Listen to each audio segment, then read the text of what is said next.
Hello friends, welcome to Chaitanya classes. तो आज इस वीडियो में हम पढ़ने वाले हैं इंग्लिश पैडागोजी का हमारा नेक्स्ट टॉपिक, जिसमें हम पढ़ने वाले हैं कि इंग्लिश लैंग्वेज को जब हम क्लासरूम में पढ़ाते हैं तो उसमें टेक्स्ट बुक का क्या रोल है। जब भी हम क्लासरूम में इंग्लिश लैंग्वेज को पढ़ा रहे हैं तो टेक्स्ट बुक का क्या रोल है, उसके बारे में आज हम इस वीडियो में डिस्कस करेंगे।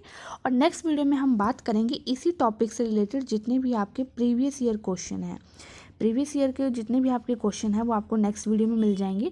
तो पहले आपको ये थ्योरी वाली वीडियो देखनी है और उसके बाद जो है आपको नेक्स्ट वीडियो से जो है इसी से टॉपिक से रिलेटेड जो आपके प्रीवियस ईयर के क्वेश्चन है वो आपको अटेम्प्ट करने हैं और सॉल्व करने की कोशिश करनी है। चलिए स्टार्ट करते हैं पहले थ्योरी पार्ट।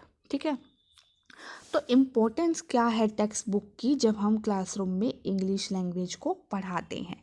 तो टेक्स्ट बुक क्या करता है, प्रेजेंट करता है टीचिंग लर्निंग मटेरियल को इन ए सिस्टमेटिक वे। ये सब आपको पता है कि जब आप क्लासरूम में बुक से पढ़ते हो किसी चीज़ को तो बुक में आपको क्या है, सारी इन्फॉर्मेशन मिलती है। और वो जो इन्फॉर्मेशन मिलती है ऐसा नहीं है कि पहले पेज पे आपको कोई इन्फॉर्मेशन मिल गई और दूसरे पेज पे आपको कोई अलग से इन्फॉर्मेशन मिल गई।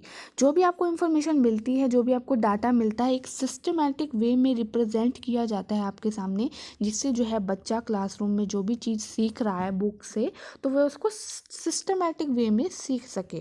ठीक है, तो टेक्स्ट बुक क्या हेल्प करती है, जो भी आपको मटेरियल प्रोवाइड करती है वो एक सिस्टमैटिक वे में प्रोवाइड करती है। उसके बाद क्या है नेक्स्ट की act as a guide to the teacher, यानी टीचर के लिए जो है जो टेक्स्ट बुक है यानी जो बुक है वो एक गाइड की तरह काम करती है। क्योंकि टीचर जब क्लासरूम में पढ़ाता है तो वो बुक की हेल्प लेता है, तो बुक जो है टीचर को भी गाइड करती है कि किस तरीके से जो है क्लासरूम में बच्चों को पढ़ाना है।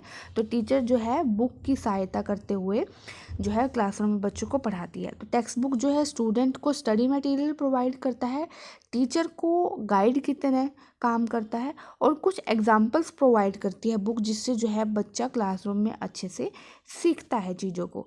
तो टेक्स्ट बुक की क्या इम्पोर्टेंस है आपके सामने है कि एक तो हमें स्टडी मटेरियल प्रोवाइड होता है, दूसरा टीचर के लिए गाइडेंस का काम करता है और हमें कुछ एग्जाम्पल्स भी प्रोवाइड करवाती है टेक्स्ट बुक।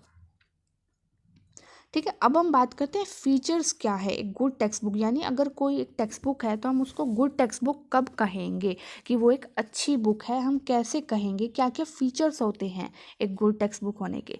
टेक्स्ट बुक किस तरीके की होनी चाहिए, तो टेक्स्ट बुक क्या है, should be according to the curriculum aims and objectives of the subject, यानी जिस भी सब्जेक्ट की आपने बुक ली है वो जो है करिकुलम के अकॉर्डिंग होनी चाहिए, यानी जो भी आपका सिलेबस है उसके अकॉर्डिंग होनी चाहिए। जो भी आपके एम्स और ऑब्जेक्टिव्स है, जो भी हम बच्चे को सिखाना चाहते हैं, बच्चे की जो एम्स फुलफिल करना चाहते हैं क्लासरूम में, जो टेक्स्ट बुक है उसी के अकॉर्डिंग होनी चाहिए। ऐसा नहीं है कि टेक्स्ट बुक में कुछ भी लिखा होना चाहिए जो बच्चे के काम का नहीं है, या ऐसा नहीं होना चाहिए कि आपको 10th क्लास का सिलेबस जो है आपको 8th क्लास में मेंशन कर दिया। नहीं, जो टेक्स्ट बुक है वो बच्चे के अकॉर्डिंग होनी चाहिए, उसके करिकुलम, उसके एम्स और उसके ऑब्जेक्टिव्स के अकॉर्डिंग होनी चाहिए। उसके बाद सेकंड पॉइंट क्या कहता है कि language should be according to the age and mental ability of the student. वही बात कि जो टेक्स्ट बुक की जो लैंग्वेज है वो बच्चे की मेंटल एज और मेंटल एबिलिटी के अकॉर्डिंग होना चाहिए, यानी उसकी जो लैंग्वेज है, अगर हम 8th क्लास को पढ़ा रहे हैं, 8th क्लास की बुक है, तो जो उसकी 8th क्लास की बुक की जो लैंग्वेज होगी वो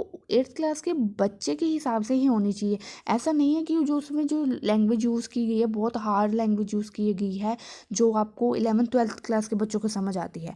तो जो लैंग्वेज यूज़ की जाती है बुक के अंदर वो बच्चे की मेंटल डेवलपमेंट या मेंटल एबिलिटी के अकॉर्डिंग होनी चाहिए। ठीक है, बुक्स के अंदर पिक्चर्स होनी चाहिए, मैप्स, ग्राफ्स होने चाहिए, विजुअल एग्जांपल्स होने चाहिए, जिससे जो है बच्चा उसको देख के अच्छे से सीख भी सकता है और जो है उसका इंटरेस्ट भी बनता है। तो ये चीज़ें बुक के अंदर होनी बहुत ज़्यादा ज़रूरी है। उसके बाद नेक्स्ट पॉइंट क्या कहता है कि लेसन्स और टॉपिक्स जो हैं वेल कोऑर्डिनेटेड होने चाहिए। वेल कोऑर्डिनेटेड का मतलब क्या है, जैसे अगर सपोज करो इंग्लिश ग्रामर की बुक है तो अगर आपको मान लो इंग्लिश ग्रामर की पहला ही जो आपका लेसन होगा वो आपका प्रोनाउन हो गया और बिल्कुल बुक के एंड में आपको नाउन समझा रहा है, तो ऐसा नहीं होना चाहिए।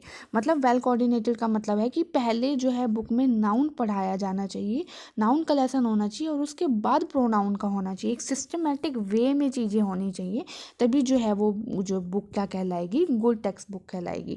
और उसके बाद लास्ट क्या कहता है कि प्रिंट शुड बी अट्रैक्टिव, यानी जो उसका प्रिंट है साफ होना चाहिए, बच्चे को समझ आना चाहिए और अट्रैक्टिव होना चाहिए काफ़ी। ठीक है, तो ये है फीचर्स गुड टेक्स्ट बुक के। उसके बाद है role of a teacher in using textbook. अब टीचर का क्या रोल है किसी भी टेक्स्ट बुक को यूज़ करने में, यानी टीचर किस तरीके से टेक्स्ट बुक को यूज़ करती है या उसको करना चाहिए। तो पहला पॉइंट क्या कहता है, use textbooks as a guide. Teacher को सिर्फ टेक्स्ट बुक को एज ए गाइड की तरह ही यूज़ करना चाहिए, यानी ऐसा नहीं है कि टीचर को मतलब सिर्फ सारा ही जो है टोटली डिपेंड हो जाना चाहिए बुक्स पर। नहीं, टीचर को सिर्फ बुक का इस्तेमाल तब करना चाहिए जब टीचर को खुद समझ नहीं आ रही कोई चीज़ या टीचर को हेल्प की ज़रूरत है, तब टीचर को जो है बुक की हेल्प से जो है बच्चों को पढ़ाना चाहिए, यानी सिर्फ एज ए गाइड की तरह यूज़ करना चाहिए। सेकंड पॉइंट क्या कहता है, as others material as resources for teaching, यानी जिस तरीके से टीचर अदर मटेरियल्स को यूज़ करती है पढ़ाने के लिए, उसी तरीके से जो है टेक्स्ट बुक का भी इस्तेमाल करना चाहिए टीचर को। ठीक है। थर्ड पॉइंट क्या कहता है कि selection of teaching learning material as need ability and standard of student.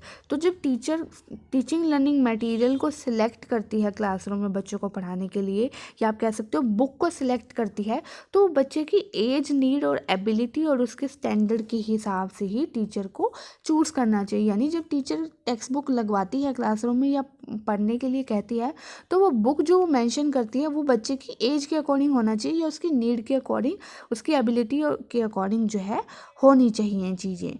तो इस तरीके से था रोल ऑफ टेक्स्ट बुक आपका, जो आपको पढ़ना था। तो ये छोटा सा टॉपिक था कि टेक्स्ट बुक का क्या रोल होता है क्लासरूम में, और किस तरीके से टेक्स्ट बुक जो है एक अच्छी और इफ़ेक्टिव टेक्स्ट बुक होती है, और किस तरीके से टीचर जो है टेक्स्ट बुक का यूज़ करते हैं। अब इससे रिलेटेड जो प्रीवियस ईयर क्वेश्चंस आपके जितने भी सीटेट एग्ज़ाम में आए हैं इंग्लिश पेडागोजी में, वो आपको नेक्स्ट वीडियो में मिलेंगे, और आपको नेक्स्ट वीडियो में ट्राई करने हैं पहले क्वेश्चन खुद से वीडियो को पॉज करके, फिर आपको पता चलेगा कि आपको ये टॉपिक जो छोटा सा टॉपिक था अच्छे से समझ आया है या नहीं आया। अगर आपको वीडियो अच्छी लगी तो प्लीज़ वीडियो को लाइक कीजिए, चैनल को सब्सक्राइब कीजिए, और कुछ भी डाउट है तो आप मुझे कमेंट करके पूछ सकते हैं। Thank you.